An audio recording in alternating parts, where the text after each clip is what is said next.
Yo, I don't know if we're gonna film it. You all right? Yeah, love you too. Wait, you leaving now? Like 10 minutes, as soon as this guy puts his coffee down. So we No. That's crazy. Good luck, buddy.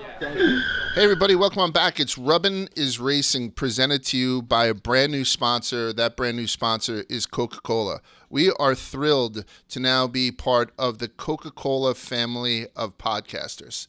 So we're joining, so who is it? Suarez, it's Logano, Chase for the first time this year. It's Denny and Austin Dillon, I believe, are the family of drivers. And now the family of podcasters is myself, it's Spider, it's Quigs, and it's Liam. So welcome aboard to Coke. We're glad to have them. It's their 25th year having a relationship with NASCAR. NASCAR is celebrating its 75th anniversary, as everybody knows. And so the Coca-Cola Racing family has just gotten a little bit bigger, and we're glad to be on board. Spider, favorite place to have a Coke? It's easy for me, Large. To me, you can't go to a NASCAR race without a Coca-Cola. It's super hot a lot of the times. We're racing in the desert in Vegas sometimes, or underneath the sun on the blacktop in Nashville. There's no better place, and nothing is more refreshing than drinking Coca-Cola at a NASCAR race. It just hits differently. Quigs? So I saved it before the podcast. Saved it. I have a weird story with Coke. I have a self-imposed rule where I have one Coke a year, which I may have to increase this now that I'm sponsored. But I never drank soda growing up, and then I realized that soda was actually very good. I love Coke, and now I save having a Coke for my worst day of the year to cheer me up. So That's awesome. So whenever I have my worst day, I have a Coke. So it's more a time than a place for me. Jesus. Have you consumed said Coca-Cola No, in 2023? I have not done my Coke yet for the year. Okay. But I think I may have to just take my rule down. I may have to start drinking Coke all the time.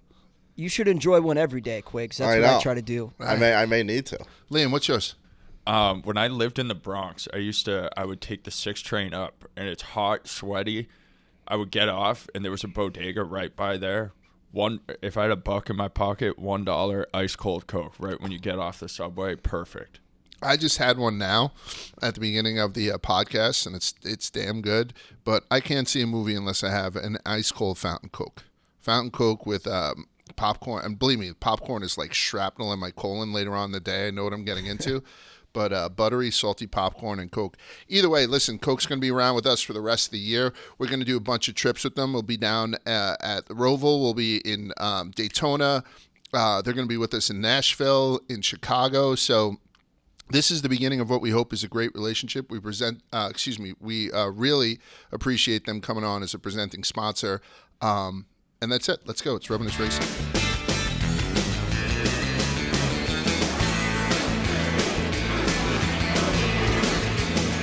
Alrighty, boys, we're back. So we're done with 15 of 26 regular season races. 15 of 26, which means that there's 11 left. I just did the math. I looked at a chart. Last year, Spider, there was 16 regular season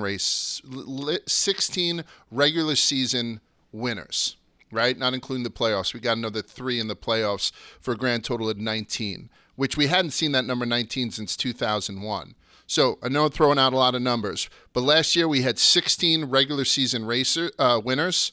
This year so far we have 10 with 11 races left. Do you think we get to that 16, or was last year that anomaly? I think it's going to be pretty damn close. I think the parity that we saw last year in NASCAR is pretty on par again this season. And it doesn't seem like any guys, despite us having, I think, 3 multiple winners, no one has seemingly, broken out as that guy that's just dominant. I look back a couple of years ago, and it felt like we had Kyle Busch, Kevin Harvick, those guys at the front of every single race, whereas now there's a lot more parity. So I think we probably will match it or exceed it. Quigs, who do we still need? Who do we still see winning a race this year who hasn't? So because that'll be how I judge it. We have 10 guys now. Give me the 11th. I think Bubba can get one on a super speedway. Who else? Harvick. Don't you think Harvick might sneak one or no? He could, but I don't think he will. Which is awful for his breaks my heart. no fucks given tour to not get Right. a win. But I think you're missing two pretty obvious ones. Do you mind if I interject? Yeah, I got interject. Chase Elliott Yeah. and Ross Chastain. Right? So Yep. that gets us up to 13. And I agree with the Bubba Wallace pick. Right. So if that's 13. I mean, do we see, Blaney's off to Schneider already? Like maybe McDowell? Keselowski. Suarez could sneak one in there. Suarez. Yeah. So maybe so We're now going to all of a sudden- Sonoma. Right. So Suarez stole the win last year at Sonoma. Could he Yeah. do it again this week? Yeah. So anyway, I think it's been a great season so far. I think we can all agree that it's been a great season so far. And this past weekend was no different. And I think we're going to have another good one going into Sonoma next week. We don't have Kyle Busch, this week's winner, this week because we just had Kyle Busch. Shame on him for winning so many races. So we're going without a driver. We will not be going 3 wide today, which is fine with us. Headlines. One things that we missed last week, which I thought was hysterical. If you hadn't seen it, go back to it. Bubba Wallace, a lot of people don't get his humor. So when he flips the bird, while he's talking to Jamie Little or something, people take it pretty personally and whatnot. But when Blaney had won last week, when Blaney had won in Charlotte, Bubba had gone on Cameo and had used his real name, Darrell, which has the 2 L's, so a couple of people call him Darrell, and was sending a cameo to his friend Ryan, who just won a marathon. Like, that was the whole idea behind it. So he went to Landon Castle, Sam Mayer, Suarez, and Kenny Wallace. And so and he said, hey, listen, my friend Ryan just won a marathon. So they didn't know who it was coming from and who it was going to. And then he sent all those to Blaney. So if you didn't get a look at it, it was actually very, very funny. Very dry and very funny. I mean, I like that shit.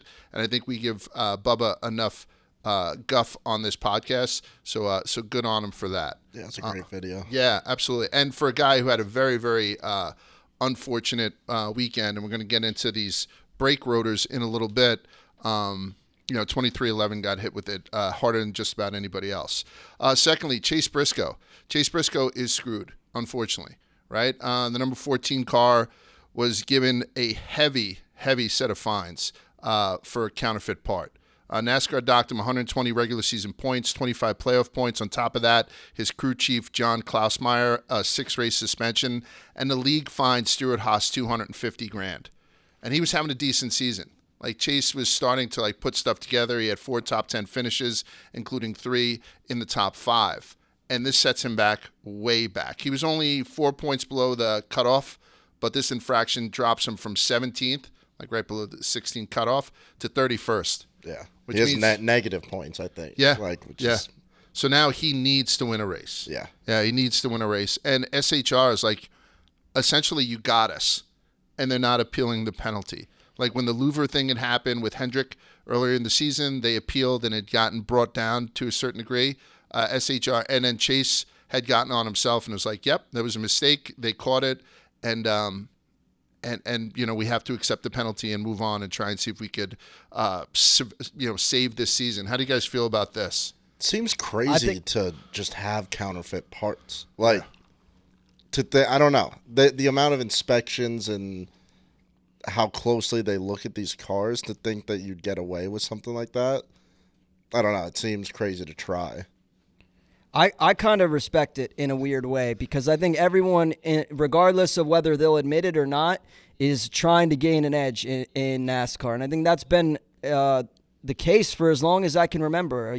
As a new NASCAR fan, you hear stories, and you even mentioned some of them on Twisted History, Large, about the lengths that people will go through to cheat or get an edge or modify their cars, however it may be.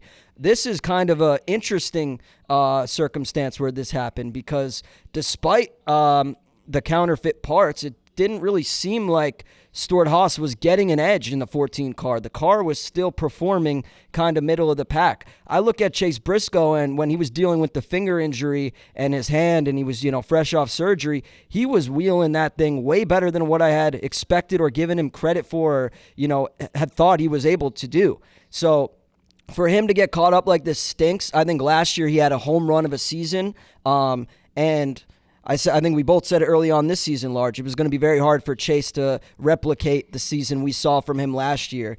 And unfortunately, this just kind of took all the wind out of the sails. But if you're going to cheat, your car's got to be trimmed out. It's got to be hooked up. That's my take. But that being said, you also can't knock Chase Briscoe and Stuart Haas when this is, a tale as old as time. I remember seeing this news as it broke on Twitter this weekend, and you got guys replying to the tweet with clips of Jimmy Johnson's pit crew coming up to the window being like, hey, if you win this race, I'm going to need you to ding up the back of the car, like put it in the wall, so when we go in inspection, it's a little bent out of shape. So this is nothing new. It just sucks that Chase Briscoe was the recipient of said penalty. What is new is the fact that it was counterfeit parts. Right. And I don't think we've heard of teams creating alternative parts and replacing NASCAR provided parts with their own up until this point. So for that reason, I think you have to kind of come down hard, which unfortunately was they came down harder than they've ever come down before. And, I don't think that Chase was having the season that he had last year, but I do think that he was knocking on the – well, obviously he was knocking on the door of the playoffs, and I was under the impression that he was getting better as the season went along, so I thought he was definitely a playoff driver. I had him as a playoff driver, and now it's, going to be not near impossible, but he's going to have to do a lot of stuff. You're right. His car was like P20 when they said, okay, you're one of the guys that we're inspecting. So it has this sort of randomness to it. I'm wondering if other drivers are like holding their breath to make sure it's not their car, because sometimes you don't know what's under your own hood. And then, so they take, and from what I understand, they take this car apart. Like they put it out there with the car's apart and they found a vent or something that was counterfeit. And they counterfeit counterfeit is such an ugly word, right?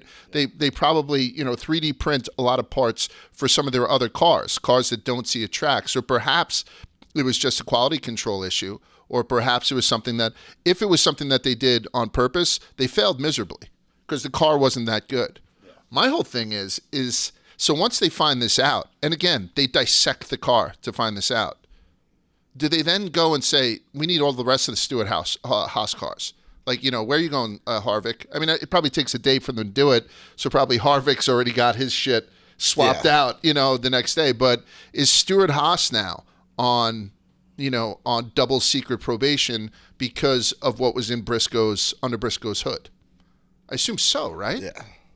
Am I crazy to think that all Stuart Haas resources are just going to be going to Kevin Harvick's final, couple races here now with this news? They would have to. I mean, they want him to win. Briscoe's not going to be able to point his way in. I would think that all the resources have to go to Harvick. And I'm glad in a weird way, this is kind of like good news for Kevin Harvick. Like, he might be getting all the attention at home now with the Stuart Haas in the Stuart Haas camp. Yeah. I'm going to move on. So congratulations to Austin Dillon and his wife, who's a rocket ship. She was the head cheerleader at the University of Tennessee, Chattanooga, in case you guys didn't know. She was also a cheerleader for a couple of NFL teams. I believe maybe Tennessee. I believe she was down. She was a cheerleader for the Titans. Whitney Dillon. Whitney Ward, I believe, was her maiden name. Give her a look. All right, they just had a baby girl. enough on her. They had a baby girl named Blaze. So everyone's happy and healthy. I think she already lost a baby weight. That's just how tight this woman is. God bless her. But let's get to the smoke. So Blaze is a sick NASCAR name too. Sounds like you're fast. Yeah. How about Austin Dillon's kids being named Ace and Blaze? Those are two of the both sickest. sick. Yeah. Is that awesome? Yeah. Great. That's a athlete racing names. family if I've heard one. We're the great grandchildren of Richard Childress, right? Like my name is Ace, and this is my sister Blaze. Oh, their first cars are gonna be fucking hot. My kid drives a used Hyundai. But there was some smoke. That's why I bring up Austin Dillon. So Austin Dillon was calling for Austin Cindric to be suspended after Cindric allegedly hooked Dillon while battling for 12th place in turn 1 with 22 laps to go at Gateway. Cindric was in the middle of a 3-wide battle with Ricky Stenhouse Jr. on the outside and Dillon on the inside, and Cindric tried to wedge his way in there. Dillon got turned off the nose of Cindric, spinning up the track, collecting Ricky Stenhouse, who was having a very nice race. Like, Ricky Stenhouse was heading for another top 10 finish.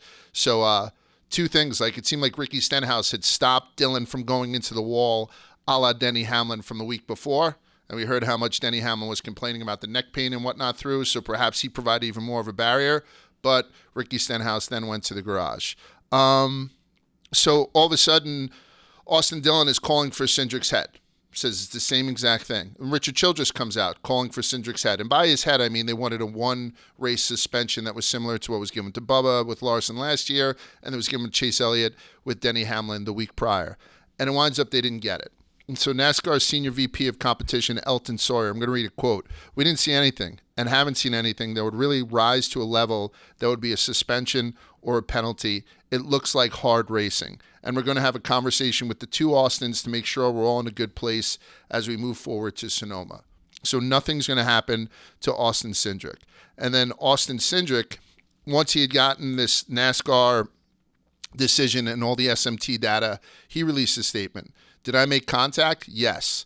Was that contact intentional? Absolutely not." And he explains it a little bit. He's like, that's not the behavior you'd expect from someone trying to catch and hook another car. He's like, reviewing the data, at no point did I see any neglect towards the safety of others or from any drivers in this incident, myself included. I do not enjoy having my character in question when it's not justified. This is the little bit of a smoke.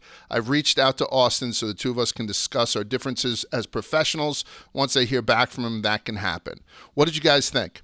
One, did Austin Cindric hook Austin Dillon? And two, do you think that there'll be smoke going forward? And three, does the fact that Austin Cindric is one of the tallest drivers, he's like 6'3", we had to get on stage with him a couple of months ago, Spider, and I think Austin Dillon is maybe 5'8", does that like play into it? So did he hook him, and is there going to be smoke going forward?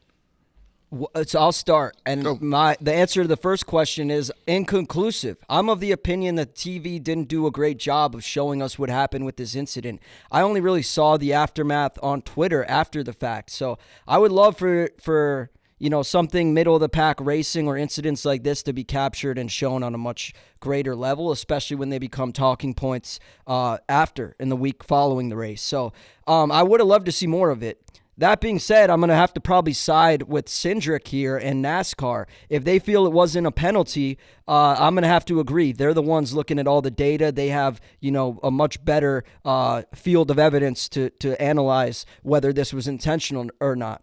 However, what I don't like is Austin Dillon, and I shouldn't say that. I love Austin Dillon and I love RCR. Yeah. However, I think we open up a dangerous can of worms the second we allow every driver that gets wrecked an opportunity, an open mic to go on there and trash whoever it was who wrecked them, whether it be intentional or not. Now, this one was a little bit more 50-50 based on the little stuff that I saw regarding it, but I think moving forward, we can't just have guys go out there and be like, park this driver for a race, suspend him, give him the Bubba Wallace, Chase Elliott treatment. He put me in the wall. I think you kind of need to have the court play out and give up the NASCAR the opportunity to review the in-car data, as well as kind of in a weird way let the fans and the internet kind of plead their case, because a lot of times they're unbiased. Even in the Chase Elliott incident last week, you had Chase Elliott fans saying, hey, NASCAR's got to do what they got to do. They got to suspend him. So I think people are a lot more open-minded in that regard than people give them credit for. So I'm with NASCAR and Austin Cindric in this one. I do love Austin Dillon as a little dog punching up on Austin Cindric, trying to go after his ass, who's much bigger than him. Mm-hmm. But I think it's a dangerous precedent if we're going to allow every driver who gets wrecked to call for the other person to be suspended. But so it looks like the beef was squashed between Denny and Chase Elliott. And obviously it was squashed because it ended with the suspension. Chase Elliott had put out a statement yesterday. It was pretty benign. He did it from his living room, saying how he accepts his suspension and how he's just ready to get back in. He never admitted any guilt or anything like that. But listening to actions detrimental, it seems like those guys have it squashed. I wonder if these guys do as well, because I want NASCAR to operate in a vacuum is how I want it. Because there's talk about, they got into it a little bit 6 laps beforehand where there was some rubbing. And so with that rubbing, you can tell that there was some smoke, which I keep using. So that's why it happened. That should affect NASCAR. Also, the fact that Austin Dillon didn't get as hurt, the severity of the crash wasn't as severe as what had happened to Denny. Maybe that was taken into consideration. That shouldn't happen. That should not happen. The fact that there was smoke, but somebody inadvertently hooked somebody, we should just look at the exact moment where that happened. Not what happened afterwards, the severity of it, because that's just luck. That's just luck. And even if I fucking hate a guy and I found him sleeping with my wife before we got onto the track, if I inadvertently hook him, I inadvertently hook him. So all they should look at is that little bubble. So I'm hoping that that's how NASCAR is going. And the way that I looked at that little bubble, there was no way that that looked as blatant as what Chase Elliott did to Denny Hamlin the week before. Yeah. Yeah. There also seems to be, which I don't know, maybe it's just the small scope we're looking at, but it almost feels like now that the SMT data that Denny took last year is what you need to prove that somebody did something. It's like if you don't have that spike on the graph, you're not going to get like suspended. It kind of seems like that's the precedent now, is like you need, which maybe it's always been, and it's been more behind the scenes, and Denny just kind of made that stuff public, but it seems like you need the data rather than just kind of like the eye test. And everyone now has become an SMT data specialist. Since they started to get, no one looked at Austin Dillon's data to see. I mean, I know he was drifting right, so it wasn't like he necessarily jammed it, so you're not going to be able to really, measure his steering column, which I guess is what they do. But everyone now is a specialist on SMT data, which is wild. I just don't know if I agree with you, Large, in the sense where you said we should kind of isolate it and focus on the incident exclusively. Part of me feels like the context leading up to it. Is this a 3-week thing? Have Austin and Austin been, swapping schemes in the back of the race for a couple weeks now, and this is the pot finally boiling over? Or is this truly a one-off incident? So in that regard, I think it's important to surveil all the evidence as opposed to just the spontaneous incident that appears. Yeah, but let's say Chandler Smith legitimately loses control and hooks Jeb Burton this weekend. Do you know what I mean? But he's now more apt to have a suspension because of what had happened the week before. Do you know what I mean? Like, I think it should be judged. And I don't think there's an answer, so I'm glad that you disagree with me, even though you're wrong. But I'm glad that you disagree with me just because we won't get an answer. But I just think that there's enough of this data now that happens in and around this split second before the accidents happen, that's probably enough for NASCAR to go on. To answer your original question, I think it was a racing incident. I agree with NASCAR. Looking at the data, it just seemed like Austin got a little higher up on the track than what he originally thought he was gonna, and he got into Austin Cindric, and it resulted in Austin Dillon wrecking like we saw. All right, let's go back to the race, right? Because it was a good weekend. That place sells out.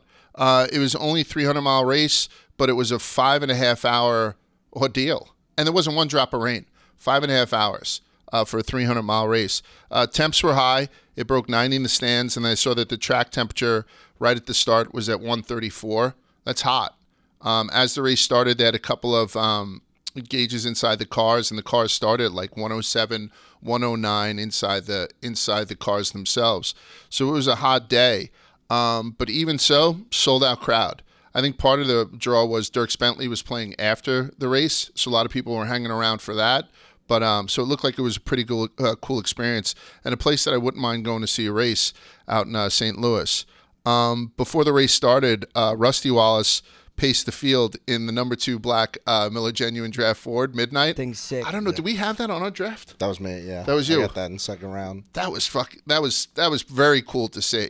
And then Clint had him on the radio and the whole deal, and you could tell people were just, I don't know, it seemed like a very good head. I thought that the place was a great place to have a race for the second year in a row. And then Kenny Wallace was in the booth for a while, and because he's a ambassador now for St. Louis, and Bubba Wallace is not related to either of them. I just want to put that out for people who don't know. Kyle started on the pole. He won and he was also in the first pit stall. The race started. Reddick lost it right away. He blew a brake rotor, right? Like one of these things exploded. And then there was a 2-hour lightning delay after 5 laps, and that's when the track cooled down. So the track went from 134 to below 100 pretty quickly over those 2 hours.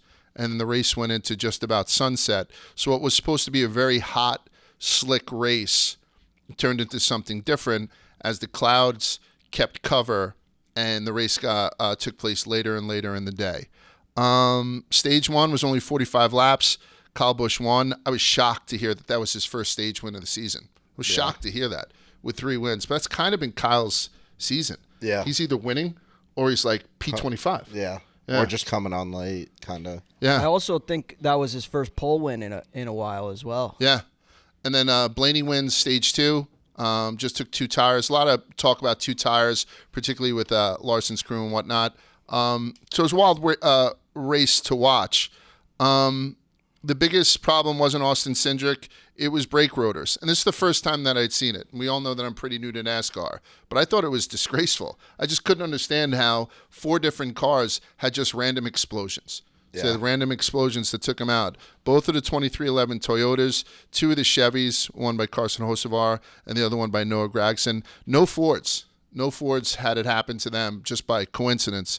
And this is what I loved about it. When Noah Gragson, his brake rotor exploded, he had fluid leaking on the track everywhere, shrapnel on the track everywhere, and then one of the pieces of the brake rotor had shot out and it hit a fan in the chest. Did you happen to see the fan?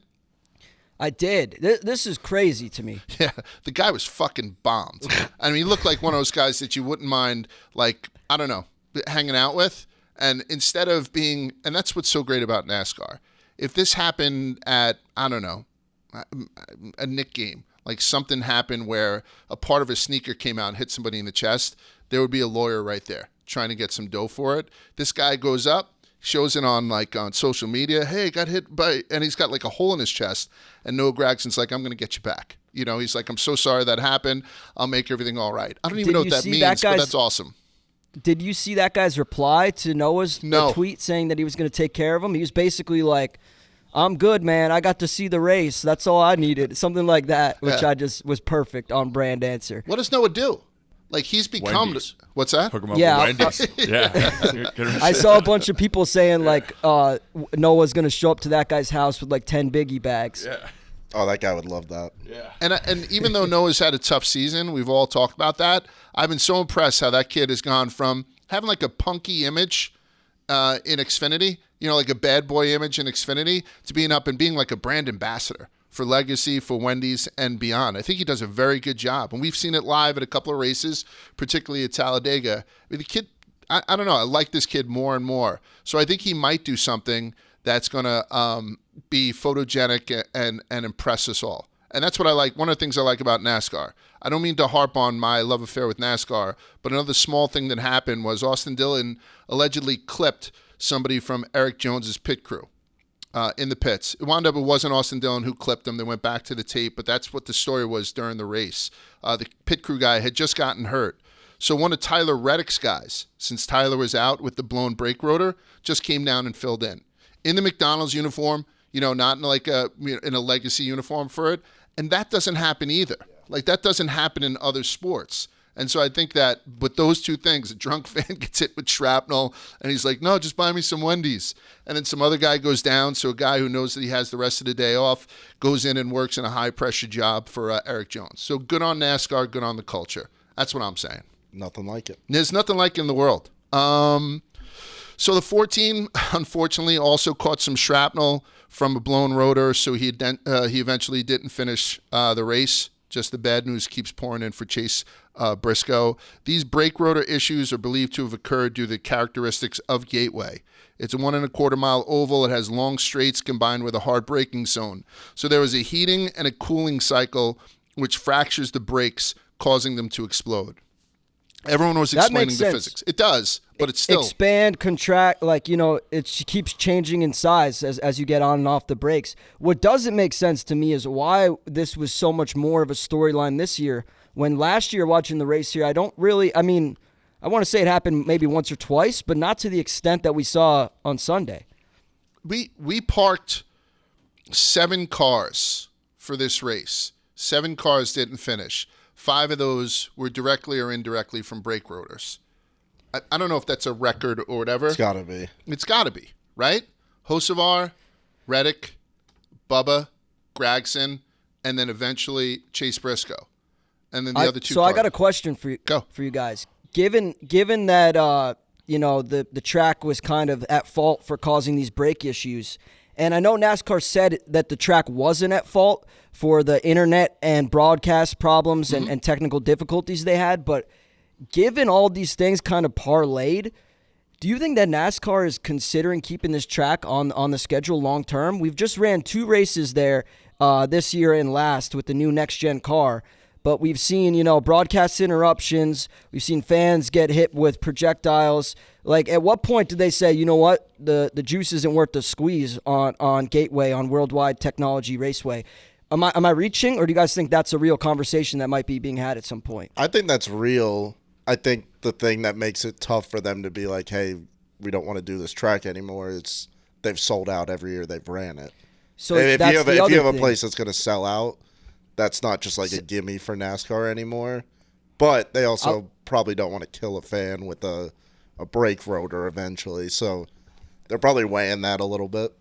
Well, we're a week off of a tire going free at Indy too, right? So you have to consider those one-off situations. They're always going to be in the periphery, and you just hope to God that they don't happen. Or if they do happen, it hits a drunk fan with a good sense of humor. That's not the track's fault. I think NASCAR should be able to fix this brake rotor thing. I don't know what the engineering behind it is, but that should be something that's fixed. It's the way I don't know exactly, but I think that's called fatigue basically when you go from hot to cold, and it's just small. It makes basically micro fractures that it's a hard thing to get not to happen without completely redesigning a brake rotor. Maybe the guys at Storehouse Racing can come up with an alternative brake rotor.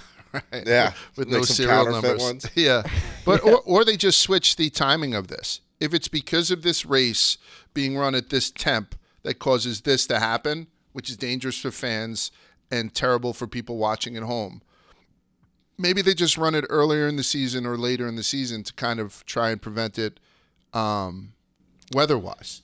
I don't know how much that changes it. St. Louis, because if it runs when they run Fontana, is a hell of a lot cooler than it. You know what I mean? Than it is a little bit. But if the brake rotors themselves are getting up to 700 degrees, does the ambient temperature being 20 degrees more? I will say, which it may. I don't know. Yeah. One of my favorite parts of watching NASCAR is when you see the brake rotors light up. Yeah. Or if you're racing at night or on a road course and you can see the brakes glowing, that there's something so cool about that. Because you forget sometimes that they're how hard they're braking, and then you're like, you holy think shit, it's all gas. their wheels borderline on fire this whole time. Yeah, and you don't know till you see it. I think Quiggs makes the best point, though, because since Gateway gets a good attendance, it's basically what I think has drove NASCAR to stay in Phoenix. NASCAR announced that they're going to be doing the 2024 finals in Phoenix also. And I think we can agree, we love the Phoenix facility. I love that barn. I like everything about it. Didn't like the traffic. Don't even fucking say it. The traffic coming in, Liam automatically leans towards it. And Spider had a little bit of a meltdown. We'll let that go again. But outside of that. Also the suite. The suite, yeah. It's they're all glass. So you can see the entire track. sick. It's really Yeah. sick. As sweet as the suite is, the suite at Phoenix is even sweeter because you get to see the whole track. Yes. Like at Daytona, you're in a suite, you can really only see the piece of track that's kind of before you, and that's just the nature of how big it is. But Phoenix is really unique for a championship because if you are up in there, you can see the whole track from that. It's really unique sick. perspective. Most people don't get to do it in a suite. You're right. Some people watch the race from the seats.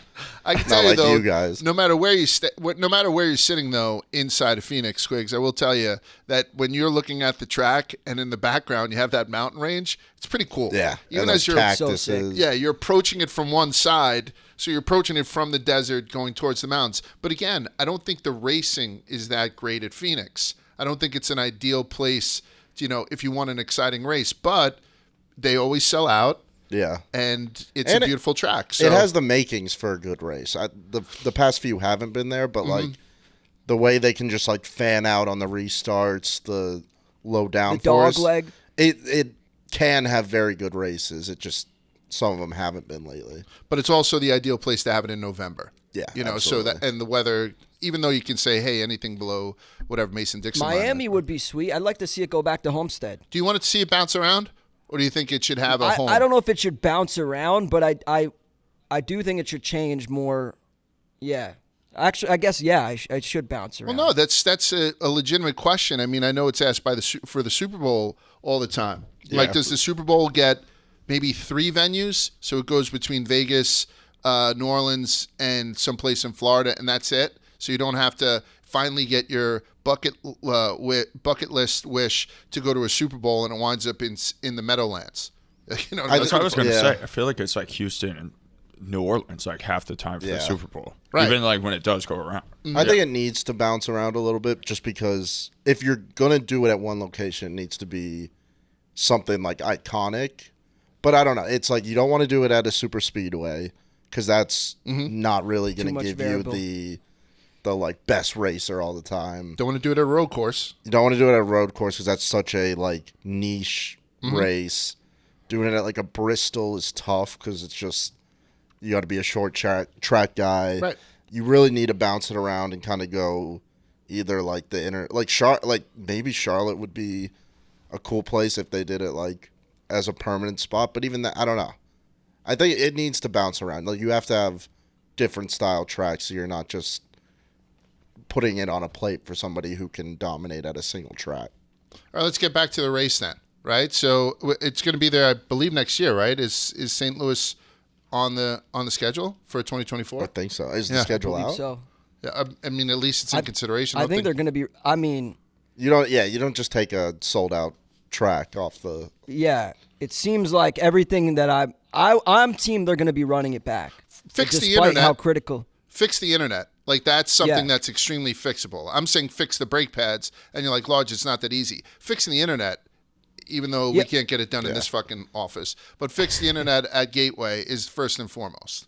And then fix the brake pads, and then we'll worry about everything It's else. also hilarious to me that the track is called Worldwide Technology Raceway, yet none of the fucking technology seemingly works. Yeah. So you're walking into a Radio Shack. Let's talk about Corey LaJoie. So Corey LaJoie gets his shot. He gets his shot that everybody thought he deserved, including us. He gets inside a rocket ship for Chase Elliott and jumps inside the 9, and he finishes P21. What are your thoughts on that? He was pretty critical on himself after the race. He was interviewed, and it sounded like, he said that he wasn't embarrassed, but he was definitely disappointed in himself because this was a massive opportunity for him, and he thought that he could have done a little bit better. And honestly, I kind of thought the same. I know I keep bringing back up his race last year at Atlanta Motor Speedway, but he almost won the fucking thing. He had aggressiveness I have never seen from the 7 or Corey LaJoie before, and that's kind of what I expected to see from him this week. And I know Hendrick cars are not the best at this racetrack. I think last year their best finish, I don't even know if they had a top 10 finish between their 4 cars last year. But aside from Larson, it seemed like the rest of the cars struggled. So part of me feels like you can't be too critical on LaJoie. Is it just the team that struggles at this track? Part of me also feels like, dude, you just had a golden opportunity with one of the best cars in the sport, and you don't really have much to show for it. So I don't know. That being said, what we do have a large sample size of is Corey LaJoie running in the 7 car this year, and I think he's done a hell of a job in that position. He's good with the equipment that he has before him on a recurring basis. I think he's a good fit for Spire. They're kind of not the best hot rod, and I don't think he's the best driver. So I do think it's kind of a good pairing. That being said, it was great to watch and finally get those questions answered. How would LaJoie be in a hot rod? How would he be in good equipment? So I don't know, kind of mildly underwhelmed, but should he get another can't shot? Be too hard on Corey. I think he should. If you look at Josh Berry's efforts in the 9 car or the 48 car, his first race at Hendrick, I think, was pretty whatever. Whereas every race after the fact, he seemed to get into a groove and really figure it out. The bar was higher for Corey. Like, so. Absolutely. Yeah, so Josh could come in and be like, okay, I'm in a Cup Series. There was a bigger hurdle for him. So I think that he responded better.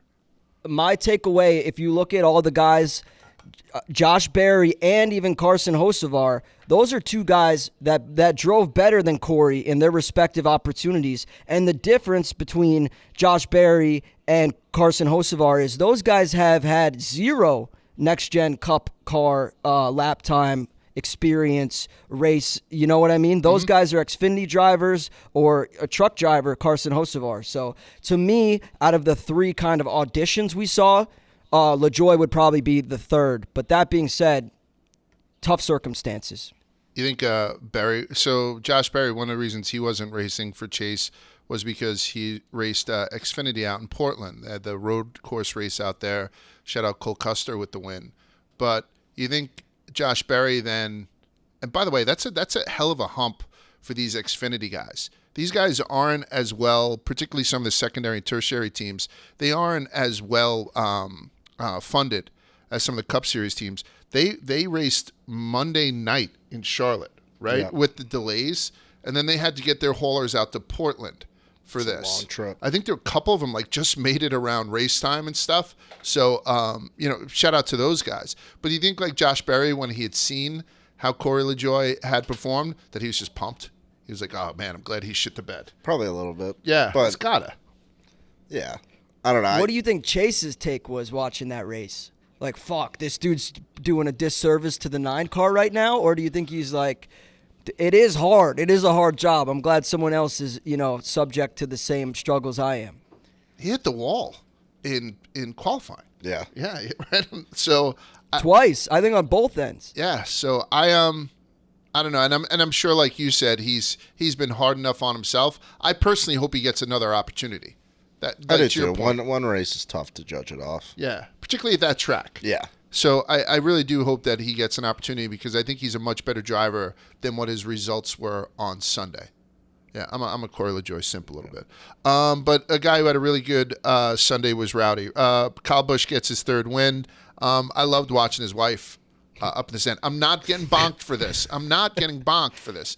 But she was going bananas. Like, you could tell she was on edge. And then every caution, she was like, God damn. You know what I mean? Like, she really was invested in this thing. So I thought it was real cool to see his son come out afterwards and his wife come out. Because I know he's been racing with Braxton a lot this season. I think her name is Samantha. It is. Yeah. And so I don't know, good all around. So it was Busch, Blaney, Byron, Hamlin, Larson. They seemed to kind of be like hanging out around the front of the pack when it mattered most. But it was Kyle Busch who won. It was his 63rd win. And that's on 25 different tracks. And now he has 11 seasons with at least 3 wins, which puts him in rarefied air. There's only like 8 or 9 other NASCAR drivers in history who have that stat. And this year, all 3 of his wins were on 3 different tracks. The Fontana, which was the 2-mile oval, the Superspeedway at Talladega, and now St. Louis, the 1.25 mile. And it was also a hometown win for his crew chief, Randall Burnett. So it was just all around good vibes for Rowdy. So we get 3 wins for him, but we talk about how he's either top 3 or behind middle of the pack. How do you feel about him after this win, and how do you feel about him for the rest of the season? He's just fucking nasty. Yeah. And Go ahead, he's Quigs. like, from a betting standpoint, just a nightmare because he can just win every week to where it's like you don't want to take him every week, but like you always have to consider him, and he can ruin bets on tracks where he's not worth like betting on, but then he'll just win it. Like he's just an amazing driver. Like he's so good and can win anywhere. Does it feel though that he has like a fresh set of downs? Because last season, that one win was at Bristol Dirt. It was lucky, right? Like, doesn't he? Yeah, like, they took each other out, and then he stole the win. And that was his only win. Now he's 3 wins Right. into this. I mean, is it something where, making the move from Joe Gibbs, is it the car? Is it the team? Or is it him I think just it's the having a team, new to lease be on honest. life? Is it? I think you're absolutely right with the whole new set of downs thing and the new team, because you look at Joe Gibbs right now, they have 3 wins total amongst their 4 drivers. And I know Ty Gibbs is a rookie. There's an expectation of him to kind of acclimate to the NASCAR Cup Series. But amongst Denny Hamlin, Christopher Bell, Martin Truex, those guys have 1 win each. You got to think Joe Gibbs is kicking himself saying, fuck, should I have let Kyle Busch go? He's got just as many wins as my entire stable right now. So I think there's probably a little bit of Joe Gibbs that's like a little bit, reluctant, or I don't know what the word is. He probably regrets his decision a little bit in hindsight.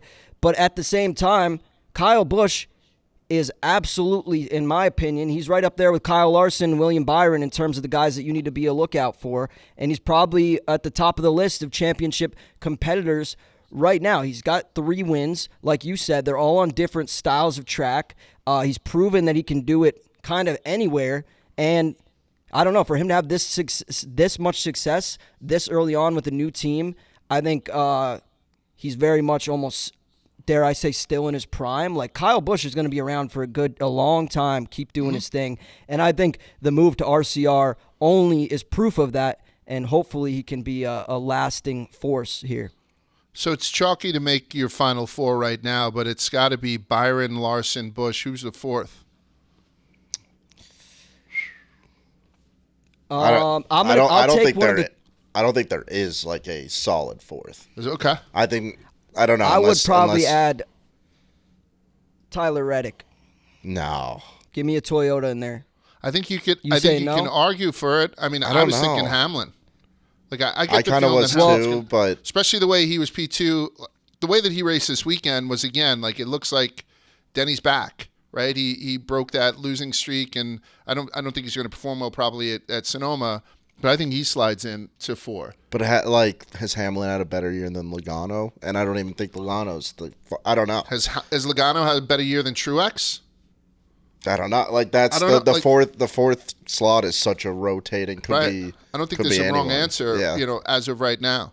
And whatever. So, one of our sponsors here is NASCAR, and I can't say it again. I think they've put on a wonderful season so far, right? And a lot of people, out of those 3 multiple race winners that we just spoke about, people now are saying that Byron's probably the weakest of the 3. And I don't know if that's true either. So it's a long season. We're getting into the summer where typically people start to slump. We're going to try and change that around. We'll mention that a little bit in picking the tires. But that's it. Let's put a little bit of a bow on Gateway and then head out to Sonoma. So, Spider, you have any over-unders for us coming out of Gateway? Absolutely. First off, I want to say over on Kyle Busch. I mean, he won the race, pretty obvious pick, but he proved himself, and like I said just a second ago, he can do it on all these different kind of tracks, so it doesn't matter which NASCAR throws at him, he's going to be a threat. And I was also really impressed with his ability to restart late in the race. We saw a bunch of brake rotors, cautions, etc. They threw everything at Kyle Busch, and he maintained the lead. Every single one of his restarts was pretty much flawless. Kyle Larson gave him a run on probably 2 or 3 of them there, and Kyle Busch held him off every time. So I was really impressed with that, and I loved seeing him celebrate with the 3-cheat car in Brexton immediately after the race. Another over. How about Michael McDowell, who finished 9th, I believe? He was running top 10. He got spun around early in the race. He's usually like a back runner, and he kind of was holding his own. So I was impressed with Michael McDowell. And then Carson Hocevar, unfortunately, brake rotor issue took him out of the race. But you have to, I'm judging him based on where he was running when his car was healthy. He looked really good, and he exceeded all expectations. He over-delivered for that opportunity. We see Corey LaJoie wheeling that 7 car consistently, and he does the best he can. That being said, for a guy, Carson Hocevar, filling in for him with really no experience in the Cup level, did a hell of a job in the small sample size we saw from him. That brings me to the, I'm sorry, there's one more over. The fans at fucking St. Louis or Illinois, whatever you want to call it, the tracks show up. So, like, as I said before, I was a little critical, and I'm going to take the under on the internet service and the technology at Worldwide Technology Raceway. However, if there's one reason to go back, Quiggs hit the nail on the head a second ago. It's the fans. That place was filled to the brim, and they really seem to enjoy that, which is great. I mean, Illinois, Chicagoland closed. We have the street race coming up, but that's super optimistic. It shows me that there's still a giant fan base. Granted, it's not necessarily close to Chicago. It's more St. Louis, but it's great to see the fans showing up to the track that consistently. And that brings me to the under section. As I mentioned, the internet service, the technology issues. I didn't really realize what was happening watching on TV. They got back from commercial. I walked up to my TV and I saw they were in studio. I was like, what the hell is going on? Like, show the green flag. So I was a little disappointed there, but that being said, they got it fixed relatively quickly. The one thing that they didn't get fixed was the brake rotors. I'm taking the under on the brake rotors. Seems like a very important thing. We should probably have this fucking, down pat. So I think there's room to improve on the brake rotors, and especially if fans are getting pelted with them. We look at the response to wheels getting loose. You get pit crews fined and suspended. They drop the hammer hard. So I would love to see NASCAR kind of put their hand up and say, you know what, we have some work to do here. They clearly make it a top priority to keep fans safe with the wheels and, the tethers to each wheel. That's a massive concern. So I would like to see them address the brake rotors with that same sense of urgency. And then my final under for this week was Corey LaJoie. And I know we kind of just had this discussion, but I was expecting a little bit more from him, given that he was in one of the best cars and all of that. But that being said, tough circumstances. The Hendrick cars are so here. So maybe I'm being too hard on Corey LaJoie, but those are my over-unders for this week. Guys, what did I miss? I'll throw Cole Custer in there. I like the fact that he's off to Schneid, and he got that win. I know people were expecting it from him earlier, and I know the ending of that race was kind of exciting where he kind of snuck in there, but I think, if he can take this momentum and build on it, I'll put him back on my card again. So I have I'm very one more happy. under. What do you? One more under I forgot about. It's going to be, unfortunately, my guy Chandler Smith. Chandler, we wanted you to come on the show. We've had every invite this far. We've been talking about having you on the show, and then the idea was when you come in Racing Cup or your name is in the news and it's timely and it makes sense, let's discuss. So following the Jeb Burton, Chandler Smith beef, I would have loved to speak to him, especially get Chandler's side of the story. We obviously saw Jeb on Twitter, and I'm taking the under on Chandler only because, one, he should have came on the show and we could have talked about this, and two, his pit crew guys did the fighting for him. Yeah. So talk all the shit on Jeb Burton you want, say that he threw some weak-ass punches, whatever. At the end of the day, Jeb was there, who's smaller than Chandler, going up to him, whether it be justified or not, talking shit to him. You have to respect it. And seemingly alone, whereas, Chandler was protected by his whole team. So I'm team let the drivers scrap. Pit crew guys, you stick to changing the tires. I want to see these guys throw hands. In that same regard, I didn't like the fact that TV yet again kind of didn't show us what happened. I relied on Twitter to show the post race extracurriculars when I think that would have made for great TV. There was a lot of debate on whether Chandler even got punched, whether Jeb even was throwing punches. So It was a little disappointing to see that video come out a day after the fact. That being said, I love it. I'm here for all the fighting. So I'm not going to pick a side. I just wish Chandler would have come on and talked to us. And I would like to see Chandler throw his own hands and not let his pit crew guys Sounds like you're picking involved. a side. Sounds like you're picking a side. And I'm picking the side with you.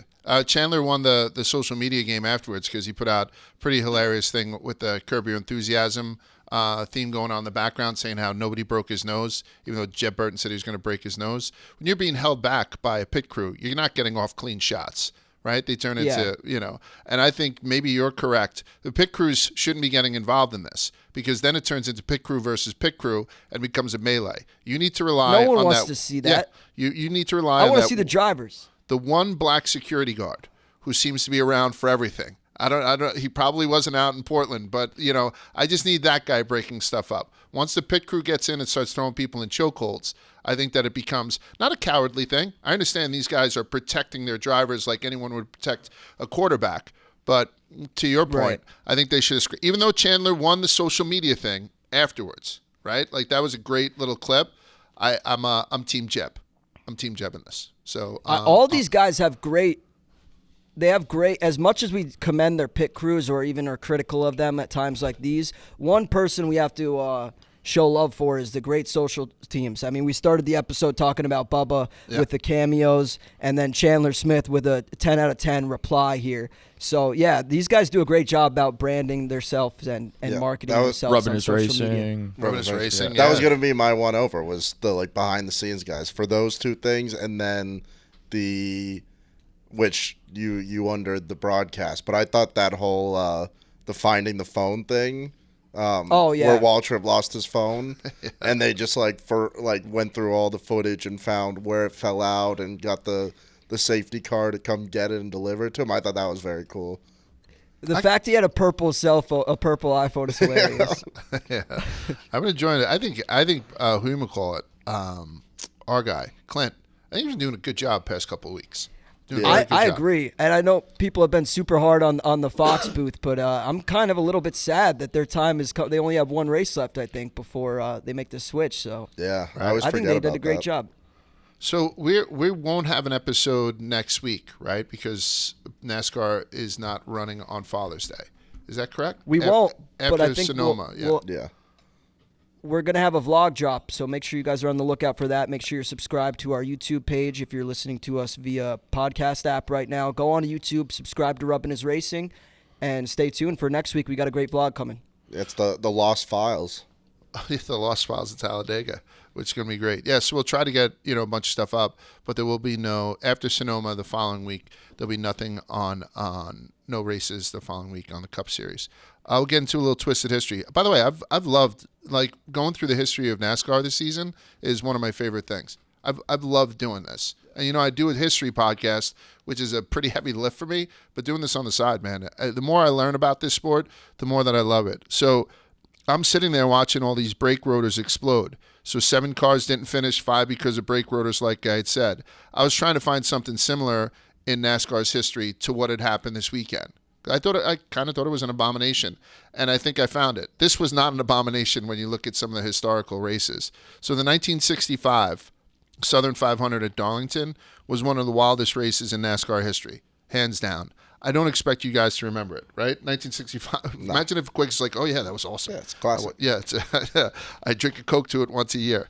But so it was the Southern 500 at Darlington. Gentleman Ned Jarrett won the Southern 500 in 1965, and he won it by 14 laps. Not 14 seconds, but 14 laps. It was the biggest margin of victory in NASCAR history. 14 laps he won it by. Jarrett is he's still actually alive. He turns 91 in October. So we're going to go back 58 years for this race. It was a hot day in Darlington, sort of like what we had in St. Louis, and the heat made the track that much tougher, and cars were just overheating in packs. On top of that, there was a rookie driver. His name was Burren Skeen. It was a wild name, Burren Skeen. He died after 2 cars ran into the side of his car on only the second lap. And because of the lack of strength in the roll cages back then, the driver's side door was completely smashed in. And an infamous video shows the car being towed away.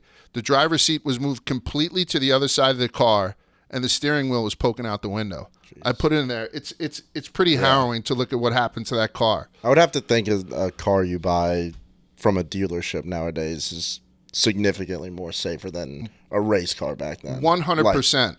But now, so picture this. It's the 1964 Southern 500. You're 2 laps into it, and a rookie dies. So that's how it starts. Then Sam McQuagg was leading the race when Cale Yarborough tried to muscle past McQuagg for the lead. Yarborough flew over the guardrail, rolled around 6 times, and ended up in a parking lot at the bottom of a 40-foot slope. I watched the clips on this. They used it on Wild World of Sports for years. The flip of this, if you can roll a clip of this thing, it's absolutely crazy. Yarborough was miraculously unhurt, and he waved to the crowd as he crawled back up, climbed over the thing, and walked back to the pits. If you saw this thing, it's one of yeah. So with 44 laps to go, Fred Lorenzen and Darrell Derringer were fighting for the lead, and they were way ahead of Jarrett.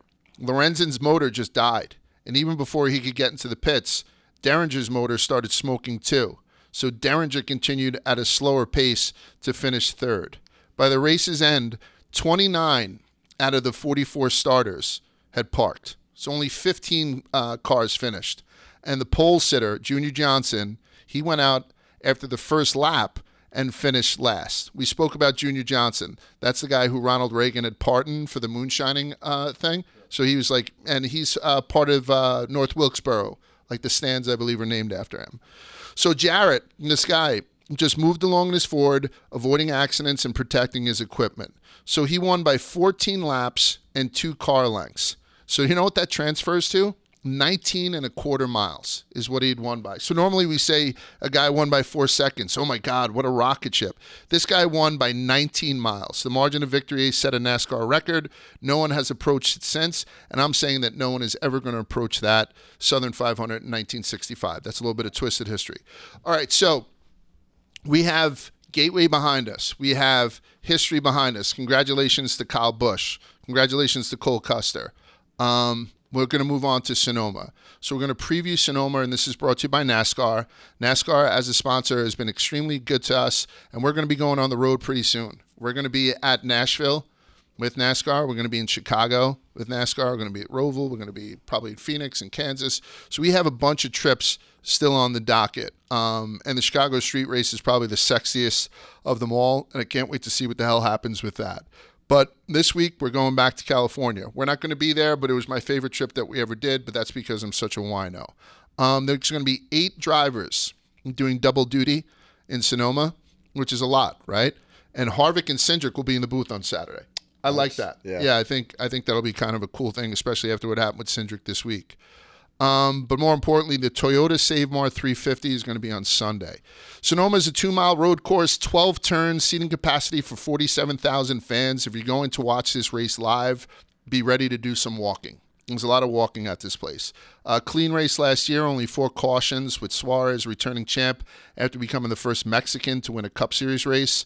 Something to note, like COTA, there's no stoppage after the stages, and all the action this week starts at 3:30 Eastern Time, and you can catch it all on Fox. Alrighty, so that's what's coming up with NASCAR this week in Sonoma. So to end this podcast, we're going to go to picking the tires. Quiggs, you want to go first? Yeah, I'll go first. Okay. So I think, and if we don't, I think we should. I think we may all have the same pick. There seems to be a guy whose history at this track doesn't match up with his odds. Martin Truex is plus 3,300. He's the most winning driver at this track ever. He's a great driver. I don't think there's really anything where you would say he's been struggling or anything like that. I don't understand the odds. They're so good that I almost don't like them. It's like, why are they this high? But I can't pass up on Truex plus 3,300. So that's going to be my outright winner. And then I think I'm just going to keep it simple and try to get the guys who are great on road courses in the with a little bit of leeway. So I'm going Larson top 3 plus 140, Chase top 5 minus 104. And that's my whole card. Okay. I have not a similar card. I was looking at Truex, but I'm not allowed to bet on him, so it was an easy mix for me. Yeah. I'm taking for the winner. I'm taking Tyler Reddick plus 500. Yep. Just after COTA and whatnot, I'm gonna take that. So my winner is Tyler Reddick plus 500. And then I did something similar with you, Chase. I took him top 3 for plus 150 just because I just need to make money on it, right? So I'm going to take Chase top 3. If that's too much overlap with yours, you can throw it out. I'm taking a top 5, Kevin Harvick. I think this is one of the courses where Kevin Harvick has to do something, and I don't think they'll pull a Stewart House car out there so we could still use the illegal parts. That's plus 280. Top 5 plus 280. I like those odds, so I'm doing top 5 Kevin Harvick. I'm going to do top 5 Austin Cindric. Top 5 Austin Cindric. If Austin Dillon doesn't send him into a wall, I like him at plus 265. Tyler Reddick to win. Chase Elliott top 3. Austin Cindric and Kevin Harvick top 5. And they're both around 265 plus 280. So those are my 4. What do you got, Spider? So I'm going to take, let's start with outright winners. And you probably, if you know me, you know who I'm going to take. It's Chase Elliott, the 9 car. I think he's a great road course racer. And I think the desperation is there, and I think he's worth a look this week. But I'm also intrigued by some of these guys with a little bit longer odds. Not quite as long as Truex, but I'm looking at Austin Cindric and Daniel Suarez, who are both 18-1. I feel like these guys are another two guys who are really good on road courses. And at that price, I think they're worth a little sprinkle. Suarez won here last year, and you know how I feel about taking defending champions. One other guy I'm looking at and a little tempted to take is Kyle Busch, plus 900. I know it might be a little bit chalky. I don't even know if that's the right word to say, but recency bias. But the reality of the fact is he's proven that he can win everywhere. I know I keep saying that I'm beating a dead horse, but Kyle Busch, this is a different Kyle Busch than what we saw last year. I think he's a threat to win everywhere, and I don't see any reason why he's not going to be in contention this week here. Other bets I was looking at, top 10, Chase Briscoe. I kind of want to take that plus 600. That's for top 5. Top 5 plus 600, Chase Briscoe. Let's see what his top 10 plus 175. So I think Briscoe, Cindric, Suarez are all guys with juicy odds that are worth a look. At the top 10, top 5, maybe sprinkle them outright. But I'm taking Chase as my outright winner and maybe a little sprinkle on Kyle Busch. Like it. No one's touching Kyle Larson. Yeah, I don't know. I feel like he's been a trap recently. How do you, I have him like- top 3, I think. Yeah, Larson top 3. is that one on one? Yeah, top 3? Plus So- 140. Okay. What about him on Saturday? Like, I'm looking at Saturday lines. I told you there's 8 guys pulling double duty. 3 of those guys are the shortest odds. Larson's plus 250 on Saturday. Allmendinger's plus 275. Ty Gibbs plus 500. And then you first get to a guy, Cole Custer, plus 900.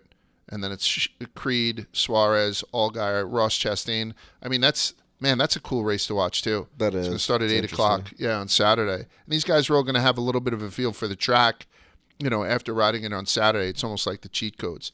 And this is the first road course for Chase this season, right? Because the injury had happened before Coda. Remember, they didn't use Josh Berry. They used that other kid who was supposed to be like the best road, good road course racer. Yeah, Taylor, something Maybe, like that. Jordan Taylor. I Jordan think. Taylor, I think. Yeah, and then so this is going to be Chase's first road course of the season. One of the other things that we're working on, we have a meeting later on today, so for you guys to keep an eye out for, is that Denny Hamlin had that great idea. Wasn't the first time it was floated for a tournament, for a summer tournament. He started his a couple of weeks ago. Sonoma's going to be the last week for it. And there's 2 drivers left in that tournament, and it's Keselowski and Byron. Those are the 2 guys who are left. And Keselowski is there because Bubba had blown the brake rotor. Otherwise, it would have been Bubba versus Byron. So it seemed like it worked out pretty well for him in the beginning of the summer. We're going to try and beta test something like that in a couple of weeks and do something similar with 32 drivers. So we're working on that today. And like I said, all of our stuff comes through the Barstool Sportsbook, which I think has really stepped it up as far as servicing NASCAR bettors this season. So sign up today for that. That's it. That's it for Rubbin is Racing. Thank you, NASCAR. Thank you, Coca-Cola. And thank you guys for listening. We'll see you guys next week.